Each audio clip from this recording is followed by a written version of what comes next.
मेरा नाम साकिब जैदी है। मैं पाकिस्तान के शहर कराची से ताल्लुक़ रखता हूँ। मेरा काम है ज़ियारत लोगों को करवाना, काफ़िले लेकर आता हूँ मैं कराची से कारवाने बनी हाशिम के नाम से। तकरीबन मैं 15 से 16 बार करबला की ज़ियारत को आ चुका हूँ और माशाल्लाह से मेरा हर सफ़र जो है वो एक एक्सपीरियंस वाला होता है, एक नई चीज़ सीखने को मिलती है करबला से। जब मैं पहली बार ज़ियारत को आया था तो दिल में एक इश्क़ इमाम हुसैन का सफ़र लेकर आया था और अरबईन पर आया था मैं पहली बार ज़ियारत के लिए। और जब मैं यहाँ से वापस गया था तो मेरे अंदर बहुत सब्र आ गया था। मैं एक बहुत बेकरार शख्सियत के मानित था, गुस्से वाला, लेकिन मेरे अंदर एक बहुत सब्र सा आ गया था जब मैं ज़ियारत से वापस गया और बहुत सारी चीज़ों के अंदर मेरी चेंजिंग आ गई थी। बिल्कुल मेरे अरबईन के जितने सफ़र होते हैं, हर साल मेरा एक अरबईन का जो सफ़र होता है वो एक बहुत खुसूसी सफ़र होता है, क्योंकि अरबईन पे बहुत सारे लोगों से मुलाकात भी होती है, पूरी दुनिया के लोग भी आए हुए होते हैं, हमारे साथ भी बहुत सारे लोग जुड़े हुए होते हैं। तो एक यादगार सफ़र की मानद होता है, क्योंकि हम मिशी कर कर आते हैं। मैं इतनी बार करबला आता हूँ, लेकिन जब मिशी करके 3 दिन आता हूँ और इमाम हुसैन के रोज़े को देखता हूँ तो वो ऐसी कैफियत तारी हुई होती है जैसे पहली बार देख रहा हूँ। ज़ाहिर इमाम हुसैन की खुसूसियत ऐसी होनी चाहिए कि कोई उसको देखने के बाद उससे ये ना सवाल करे कि तुम ज़ाहिर इमाम हुसैन हो। खुद उसके किरदार से पता होना चाहिए कि वो ज़ाहिर इमाम हुसैन है, कि उसके अंदर एक सब्र आ जाए, वो एक नमाजी हो जाए, एक परहेज़गार हो जाए और उसको देखने वाला बोले कि हाँ यार ये ज़ाहिर इमाम हुसैन है। बिल्कुल ऐसे बहुत सारे रूपरंग मनाज़िर आते हैं ज़ियारत के अंदर और अक्सर औक़ात ऐसा होता है कि आपको कोई ना कोई किसी न किसी शख्सियत से आपकी मुलाकात हो जाती है ड्यूरिंग द ज़ियारत। ऐसे वाक़यात मेरे साथ एक आध बार हुए हैं। जी बिल्कुल, मैं माशाल्लाह से 4 साल से लगातार चलो मैं इमाम हुसैन पर आ रहा हूँ। बिल्कुल वो अपने आप को महरूम कर रहे हैं और अगर वो नहीं आ रहा है तो मेरे ख़्याल में वो नुकसान उठा रहे हैं अपनी ज़िंदगी का। दुनिया में जन्नत नहीं देख पा रहे वो लोग। यहाँ का सफ़र इंतहाई कठिन तो मैं अब नहीं कहूँगा, क्योंकि बहुत आसान सफ़र हो गया है। चाहे हम बाय रोड क्यों ना आ रहे हो या बाय एयर क्यों ना आ रहे हो, बहुत सफ़र आसान हो गया है। हम इमाम हुसैन की तकलीफ़ों को देख कर अपने सफ़र के अंदर कोई भी मुश्किल आती है तो हम उसको स्किप करके आगे बढ़ जाते हैं, क्योंकि इमाम हुसैन का सफ़र हम सबसे ज़्यादा मुश्किल सफ़र था हज़रत अली अकबर ने और हज़रत अब्बास अलैहिस्सलाम ने। बीवियों की चादर छिनने का जो वाक़या है, मसाइब जो थे वो क्योंकि आशूरे के बाद ही थे। बिल्कुल ऐसा ही है। वक्त दिल चाहता है कि बस वक्त की घड़ियाँ यहीं ठहरी रहें और मैं ऐसी करबला में मौजूद रहूँ। करबला का वाक़यात अपने औलाद को सुनाने चाहिए बच्चों के अंदर, ताकि एक सब्र आए, इंसानियत पैदा हो। क्योंकि मकसद इमाम हुसैन जो था वो एक कम्युनिटी था, मतलब इंसानियत का एक मैसेज था पूरी दुनिया को दिखाने के लिए। इमाम हुसैन ने बैत नहीं की यजीद की, उसके ख़िलाफ़ खड़े रहे, उसके ख़िलाफ़ डटे रहे, अपने पूरी ख़ानदान को इमाम ने अल्लाह की नुसरत के लिए क़ुरबान किया, जिहाद किया। और बच्चों को भी इसी मकसद दिखाना चाहिए कि मकसद इमाम हुसैन बताना चाहिए, दिखाना चाहिए, बताना चाहिए कि अल्लाह के ख़ातिर हम लोग क्या क्या प्रॉब्लम्स, मतलब अल्लाह की खातिर इमाम हुसैन ने नमाज़ पढ़ी, नमाज के खातिर अल्लाह के दीन बचाने के खातिर इमाम हुसैन ने अपनी पूरी फैमिली को सेक्रीफाइस कराया, मतलब अपनी पूरी फैमिली की कुर्बानियाँ दी। करबला के अंदर ही पेश आया था मेरे साथ आशूरे की रोज़। मैं एतराफ़ की ज़ियारतों के लिए निकला हुआ था अपने काफ़िले के 4-5 दोस्तों के हमरा, और जब मुकाम शेर फ़िज़ा पर मैं पहुँचा, हम हर जगह पे नौखानी कर रहे थे, हर मुकामात पे। इसी तरीके से मुकाम शेर फ़िज़ा पे हमने नौहा पढ़ा, अम्मा फ़िज़ा बता दे मुझको। तो 4-5 दोस्त थे, हम पढ़ते पढ़ते मैंने अपने 2-3 दोस्तों को बोला कि आप मुकाम फ़िज़ा पे हिस्ट्री लिखी हुई है, वो आप जाके उर्दू के अंदर भी लिखी हुई है, आप ज़ायरीन जब आएंगे तो देखेंगे तो उसको पढ़िएगा। तो मैंने उनको कहा कि आप ये हिस्ट्री जाके पढ़ें। तो एक बुज़ुर्ग बाबा आ गए, तो उन्होंने मुझे कहा कि इधर आओ बेटा। तो मैंने उनको कहा कि क्या हुआ अंकल? तो उन्होंने मुझे वापस कहा कि नहीं बेटा इधर आओ। तो मैं उनके पास गया, मैंने कहा जी। उन्होंने कहा आप क्या पढ़ रहे थे? तो मैंने कहा अंकल हम नौहा पढ़ रहे थे। अंकल ने कहा आप सुनाएं। तो मैं भी डर गया था कि शायद गलत कोई नौहा पढ़ दिया, ये क्या कर दिया। तो उन्होंने कहा कि नहीं, आप मुझे दोबारा पढ़ के सुनाएं। तो खैर मैंने उनको जैसे ही पढ़ के सुनाने लगा तो उन्होंने मुझसे बातें करना शुरू कर दी। उन्होंने कहा मैं 9 की रात को यहाँ पे था और मैं इस तरीके से करबला के अंदर होता हूँ और मैं यहाँ से जाता नहीं हूँ। तो मैंने कहा अंकल आप किसके साथ आए? उन्होंने किसी का कोई भी रिलायबल मुझे आंसर नहीं दिया। खैर वो मुझे एक मैसेज देना चाह रहे थे करबला के हवाले से। उन्होंने कहा कि आजकल आप लोग जितने यंगस्टर्स हैं, आप लोग हदीस किस्सा पढ़ना आप लोगों ने छोड़ दिया, आप लोग हदीस किस्सा पढ़ा करें, ज़्यादा आशूरा पढ़ा करें। खैर उनकी बात को हम लोगों ने बिल्कुल ही एक जैसे बुज़ुर्ग की बात को ले लेते हैं, हम लोगों ने ले लिया। हमने कहा अच्छा अंकल इंशाल्लाह हम आइंदा पढ़ेंगे। उन्होंने कहा नहीं ये मैसेज तुम आगे भी देना। मैंने कहा जी अंकल बिल्कुल। इसी तरीके से हम मुकाम फ़िज़ा की गली से बाहर आने लगे तो मैंने मिल्क वगैरह ख़रीद के अपने दोस्तों में डिस्ट्रीब्यूट करा, उन अंकल को भी दिया। तो उन अंकल ने वो लेने से मना कर दिया और मुझे कुछ सजदगाएँ दिखाई अपनी जेब में हाथ डाल के और कहा कि मैं ये ग़िज़ा खाता हूँ, मेरी ये ग़िज़ा, मैं ये नहीं पी सकता। खैर मैंने उनको कहा अंकल दुआ में याद रखिएगा। अंकल ने कहा बेटा कुन फ़यकुन के रोज़े पर आए हुए हैं, तो जो दुआ मांगनी है आप जाएँ और आपकी कबूलियत होगी। और मेरे मैसेज को याद रखना और सबको ये मैसेज फैलाना। मैंने कहा जी अच्छा ज़रूर। खैर ये बात करते करते वो मेरे एक फ्रेंड के साथ ही आगे आगे बढ़ते रहे और वो अंकल हमारे साथ चलते चलते ही बिल्कुल गायब हो गए। अब रात को 4 बजे का टाइम था, यहाँ पे इतना रश भी नहीं हो रहा था उस टाइम, और अंकल को हम ढूंढते रहे। तो वो एक मैसेज, आज बहुत अच्छा प्लेटफॉर्म मुझे मिला हुआ था आप सब तक वो मैसेज पहुँचाने के लिए, तो वो मैंने ज़रूर आप लोगों के साथ शेयर करा। तो जितने व्यूअर्स भी मुझे देखने वाले हैं, जो लोग सुन रहे हैं, तो उनसे भी गुजारिश है कि वो ज़्यादा आशूर और हदीस किस्सा ज़रूर पढ़ा करें। हफ्ते में एक बार पढ़ें, लेकिन पढ़ें ज़रूर।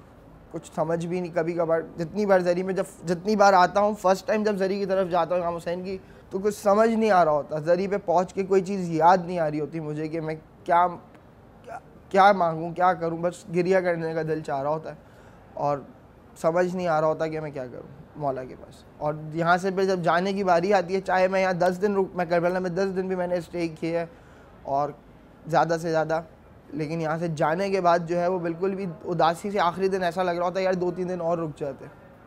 हर ज़ियारत का जो सफ़र है वो रूपरवन सफ़र होता है और हर सफ़र इमाम हुसैन का तकलीफ़ वाला सफ़र होता है, क्योंकि करबला कोई भी इंसान डायरेक्ट बग़ैर तकलीफ़, छोटी सी कोई तकलीफ़ आ जाती है लेकिन आती ज़रूर है करबला पहुँचने में।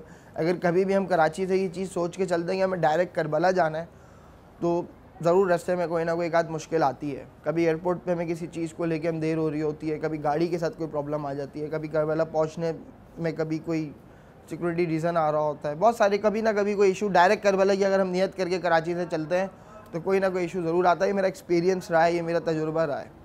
यहाँ के गुजरे हुए पलों को कभी उदासी से भी याद कर रहे होते हैं, कभी जैसे मगरिब के टाइम पे अपनी मस्जिद में नमाज़ पढ़ने जाते हैं तो उस टाइम बहुत याद कर रहे होते हैं कि यार हम करबला में होते तो हम सैन हरम में हम नमाज़ पढ़ रहे होते, या बैनुल जगह ना मिलती तो बैनुल हरमैन में पढ़ रहे होते। इस तरीक़ों से फिर जब लोग वाक़यात सुनते हैं तो उनको बताने में बहुत मज़ा आ रहा होता है। दिल चाहता है कि कोई हमारी सुने, हमारे साथ बैठे और हमारे करबला के वाक़यात को हमसे सुनता रहे। जो नाज़रीन चेलम का जो सफ़र है वो क्या शेयर करूँ मैं, अल्फाज नहीं है उसको बताने के लिए, समझाने के लिए जुमले नहीं है कि मैं उसको कैसे बताऊं कि चेलम इमाम हुसैन क्या है। चेलम इमाम हुसैन बस एक इश्क का सफ़र है, एक लगन का सफ़र है और समझ नहीं आता। बड़े से बड़ा आदमी भी मैंने यहाँ पे देखा है, मेरे साथ खुद बाहर के ग्रुप के लोग आए हुए, मतलब बाहर से लोग आए हुए, बहुत लाइफस्टाइल, बहुत अच्छी स्टैंडर्ड वाली लाइफस्टाइल गुजारने वाले लोग, और बिल्कुल ही इकनॉमी, बिल्कुल ही सबकी तरह वो रह रहे होते हैं और बिल्कुल ही इकनॉमी तरीके से वो लोग रह रहे होते हैं। तो समझ नहीं आता क्योंकि इश्क के इमाम हुसैन में वो लोग मशगूल होते हैं ना। रात को हम जब चल रहे होते हैं, सुबह चलना स्टार्ट करते हैं, शाम तक चलते हैं, शाम में एक पाँव में तकलीफ़ हो रही होती है, दर्द हो रहा होता है, यार इतना चलें आज। और जब रात को सोते हैं, सुबह उठते हैं, फिर वो एक नया जज्बा दिल में होता है, कोई तकलीफ़ नहीं होती, कोई दर्द नहीं होता, कहीं पे कोई स्वेलिंग नहीं होती, कोई भी प्रॉब्लम नहीं होती, वापस वही जज्बा होता है। वापस चलने के लिए हम तैयार होते हैं, तेज़ दम, मतलब क्या बोलते हैं उसको, ताज़ा दम हुए हुए होते हैं हम बिल्कुल, कि हमें अभी फिर चला लो, तुम जितना चलाना है। और क्या बताऊँ मैं, उसके लिए कोई जुमले नहीं है, बस इश्क का एक सफ़र है, जो चीज़ चलते रहो बस मज़ा आता रहता है। अरबईन ऐसा सफ़र होता है कि एक बार कर लेता है जो भी इंसान, जैसे मैंने भी जब फर्स्ट टाइम किया था तो अरबईन ही किया था, उसके बाद बस फिर मौला ने एक ऐसी ड्यूटी लगा दी कि हर बार मौला के पास आते हैं, लेकिन अरबईन मिस करने का दिल नहीं चाहता। अरबईन पे दिल चाहता है कि बस भाग के मौला के पास आ जाएं और इस इश्क के सफ़र को जारी रखें। और जो नाज़रीन नहीं आ सकते तो उनके लिए दुआ होती है कि मौला उन सब की तौफ़ीक़ात में इजाफ़ा करे, मौला सबको अरबईन की ज़ियारत नसीब फरमाए। मकसद एक करबला से दर्स जो मिलता है वो एक इंसानियत का दर्स मिलता है, मोहब्बत का दर्स मिलता है, भाईचारे का दर्स मिलता है, प्यार का मैसेज मिलता है। और दर्स करबला को, मकसद करबला को अगर हम अपनी ज़िंदगी के साथ जोड़ लें तो शायद हम एक बहुत दुनिया के कामयाब तरीन इंसान होंगे। कहते हैं मोहब्बत की कोई हद नहीं होती, तो बस यही है, मोहब्बत की कोई हद नहीं होती, इश्क़ इमाम हुसैन की कोई हद नहीं है, चाहे इसमें पैसों की ज़रूरत हो। इस करबला के लिए लोग, जो मैंने अपने बड़ों से वाक़यात सुने कि हाथ कटवा कर भी आए, और 80s के दौर में शायद जो लोग मुझे बुज़ुर्ग मेरे देख रहे होंगे वही बात जानते भी होंगे, सिरिंज से खून देकर भी आए, और बाहर मतलब ईरान से इराक़ करबला पैदल भी आए। इसमें मेरी फ़ैमिली के भी एक अंकल शामिल है जो ईरान से करबला पैदल आए थे, छुपते छुपाते सद्दाम वग़ैरह के दौर के अंदर वो पैदल करबला आए थे। तो इश्क के सफ़र है, तो कोई भी हद पार कर सकते हैं, इसमें कोई मसला नहीं होता इसमें पैसों के लिए। और करबला के सफ़र के लिए पैसा ज़रूरी नहीं है। मैंने बहुत सारे लोग मेरे साथ ऐसे आते हुए देखे जो एक वक्त का खाना खाते हैं, उन्हें दूसरे वक्त के खाने का नहीं पता होता, लेकिन वो इश्क के सफ़र में आए हुए होते हैं, करबला की ज़ियारत करते हैं। एक से ज़्यादा बार मैं करबला आ जाता हूँ और अब माशाल्लाह से मैं इतनी बार करबला आता रहता हूँ कि अब हर 1.5-2 महीने बाद मैं ख़ुद बेचैन होने लगता हूँ। मैं अपने मुल्क में मेरा दिल नहीं लग रहा होता।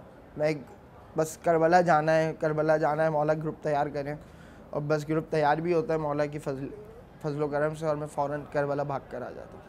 एक बेचैनी रहती है, इश्क़ हुसैनी रहता है दिल के अंदर, एक आदत सी बन गई है बस कि अब हर 1.5 महीने बाद 2 महीने बाद करबला नहीं। ऐसे ज़ाहिर को तो मैं किसी की क्या मिसाल दूँ, ऐसे बहुत सारे मेरे साथ लोग गुजरे हैं, लेकिन मैं किसी और की क्या बात करूँ। मैं आपसे अपनी बात करूँगा कि करबला की ज़ियारत से जो मुक़द्दसा चेंजिंग आ जाती है, तो इंसान अपनी बिल्कुल ज़िंदगी जो है उसकी एक चेंज हो जाती है। वो अपनी ज़िंदगी के अंदर बहुत सारी मतलब जाने के बाद वो ये सोचता है कि यार मैं ज़ाहिर इमाम हुसैन हूँ। कोई भी हराम काम करने से पहले 10 बार सोचता है, कोई भी गलत जगह जाने से पहले 10 बार सोचता है। किसी गाने के अंदर, फिल्म देखने, स्टूडियो, सिनेमा वगैरह जाने के लिए वो ये सोचता है कि यार मैं ज़ाहिर इमाम हुसैन हूँ, अगर मुझे किसी ने वहाँ देखा तो वो क्या सोचेगा, यार ये तो करबला से आया और ये मूवी देख रहा है, या ये करबला से आया ये गाना सुन रहा है, या ये करबला से आया ये मिस गैदरिंग की शादियों में गया हुआ है। तो ये सारी चेंजिंग होती है। इंसान ख़ुद बहुत सारे कामों से बच रहा होता है वो, क्योंकि इसलिए सोच रहा होता है कि मैं ज़ाहिर इमाम हुसैन हूँ। मैं माशाल्लाह से बहुत सारी NGOs के साथ जुड़ा हुआ भी हूँ, रवा के साथ, MESO के साथ, अलगाजी स्काउट के अंदर एक सोशल हूँ। बचपन से एक शौक़ था, लोगों की खिदमत करने का जज्बा था, और माशाल्लाह से इस काम को जारी रखने का एक सबील का जज्बा है। माशाल्लाह से मेरे मौला मुझसे ये काम हमेशा करवाते हैं। जितनी बार मैं करबला आता हूँ, मौला मुझसे ये काम ज़रूर करवाते हैं, किसी न किसी को वसीला बनवा के करवाते हैं। मेरे पास अगर पैसे नहीं होते, लेकिन करवाते ज़रूर हैं। मुझसे एक सबील का काम मौला हमेशा करवाते हैं जब भी मैं करबला आता हूँ। और इसी तरीके से पाकिस्तान में जब मौजूद होता हूँ तो मेरे मजलिस भी होती है माशाल्लाह से, सबील, जलूस, लोगों की खिदमत करना, ये सारे काम रहते हैं। एक शौक़ है बचपन से इस चीज़ का, ये मकसद करबला से ही हासिल हुआ है। एक सबील पिलाना, पानी पिलाना, एक लोगों के जज्बा जो है मोहब्बत का। ऐसी कोई याद जो करबला से मुनसलिक हो, एक बार मैं आ गया था, बगदाद उतरा हुआ था, बसरा एयरपोर्ट पे मैं उतरा था और आशूरे के लिए आया था मैं यहाँ पे, और मुझे उन्होंने मना कर दिया था कि आप लोग अब इराक़ में एंटर नहीं हो सकते, आप लोगों का मुदीर, मतलब यहाँ पे मुदीर जो एयरपोर्ट पे लेना आता है वो आया नहीं है, और आप लोग एंटर नहीं हो सकते, आप लोग वापस जाएंगे, और ये वो सब चीज़ें। काफ़ी देर, तकरीबन मैं 8 आवर्स करबला के अंदर, इराक़ बसरा के अंदर बैठा रहा, और नमाज़ें, दुआएँ पूरे काफ़िले के साथ था, मौजूद था। काफ़ी हम लोगों ने उसमें इबादत करी, वहाँ पे नवाखानी वगैरह करी, सब चीज़ें करी। एक जज्बा करा, मौला से दुआ करी कि बस मौला बुला लें, मौला बुला लें, और मौला ने खैर बुलाया। उसके बाद एक और बहुत यादगार वाक़या, लास्ट ईयर 2018 में जुलाई के अंदर यहाँ पे नजफ़ एयरपोर्ट बंद हो गया था। 15 जुलाई को कुछ हालात ख़राब हो गए थे नजफ़ के, और मेरा ग्रुप था, मुझे पाकिस्तान से, कराची से आना था यहाँ नजफ़, और नजफ़ रुकना था 3 दिन, और उसके बाद करबला आना था। खैर, तो मुझे जाने से, फ़्लाइट से मेरी 4 घंटे पहले मुझे मेरी ट्रैवल एजेंट की कॉल आती है, और वो मुझे कहता है कि आपकी फ़्लाइट नजफ़ एयरपोर्ट बंद हो गया, तो फ़्लाइट कैंसिल हो गई है। खैर, मैंने फ़ौरन नमाज़ पढ़ी, मेरी वालदा ने नमाज़ पढ़ी, मैंने उनको प्रॉब्लम बताई, अपने ग्रुप लीडर जो मेरे पार्टनर्स हैं उनको बताया, उन लोगों ने सब ने इबादत करी, और मैंने कहा बस मौला मुझे नहीं पता, मैं एयरपोर्ट जाऊंगा और आपने सारे मसले हल कराने। खैर, थोड़ी देर बाद मेरे एजेंट की मुझे कॉल आती है, वो कहता है आपको बगदाद उतरोगे? मैंने कहा इसमें पूछने की कोई बात नहीं, आप मुझे बगदाद भी उतार दो, मुझे उतरना है, बस करबला पहुँचना किसी भी तरीके से, मुझे इराक़ जाना है। तो उन्होंने कहा ठीक है, आप लोगों को अभी कुछ भी नहीं बताओ, आप एयरपोर्ट पहुँचो, इंशाल्लाह हम कोशिश करते हैं कि आपको बगदाद बुला लें। मौला से जितनी दुआएं कर सकता था, जितनी तस्बीह पढ़ सकता था, मन्नतें मांग सकता था, सब किया, बस कि मौला मुझे किसी भी तरीके से इराक़ बुला ले। और एयरपोर्ट जा ही रहा था कि मेरे पास रास्ते में कॉल आ गई थी कि आपका बगदाद एयरपोर्ट ओके हो गया, अब आप बगदाद एयरपोर्ट उतरेंगे। शुक्र करा मौला से, नमाज हरम इमाम हुसैन जब पहुँचा तो फिर शुक्र अदा करा। मैं बगदाद एयरपोर्ट पहुँचा, पाकिस्तान में ओके टू बोर्ड होता है, वो मेरा नहीं हुआ था। खैर 15 से 20 मिनट बाद मेरी बोर्डिंग चली रही थी, वहाँ एक अहले तशरीफ़ साहब, जैदी साहब थे, वो मौजूद थे, उन्होंने मुझे उस टाइम फेवर दिया, और उन्होंने मुझे कहा, इजाज़त दी कि भाई तुम जाओ, अब तुम्हारा सब कुछ हो गया फ़ाइनल। और फिर मैं यहाँ बगदाद पहुँचा। बगदाद उतरने के बाद मैं, फिर कोई गाड़ी मौजूद नहीं थी मेरे पास, क्योंकि वो नजफ़ आनी थी, वो काज़मैन से, फिर मैंने टैक्सी करके अपने होटल, ग्रुप को काज़मैन होटल लेके गया, वहाँ पहुँचाया, 1 डे स्टे कर आया, फिर करबला आया। करबला आके खैर इमाम हुसैन का बहुत शुक्र करा, और दिल, अब मकसद आसान था, अच्छा था, तो इसलिए मौला ने मुश्किलें भी आसान कर दी थी सारी। और ये मेरा एक बहुत यादगार सफ़र था कि बस पता नहीं था कि मैं करबला जाऊँगा नहीं जाऊँगा, और मौला ने सारी चीज़ें आसान करते रहा और मैं करबला आ गया।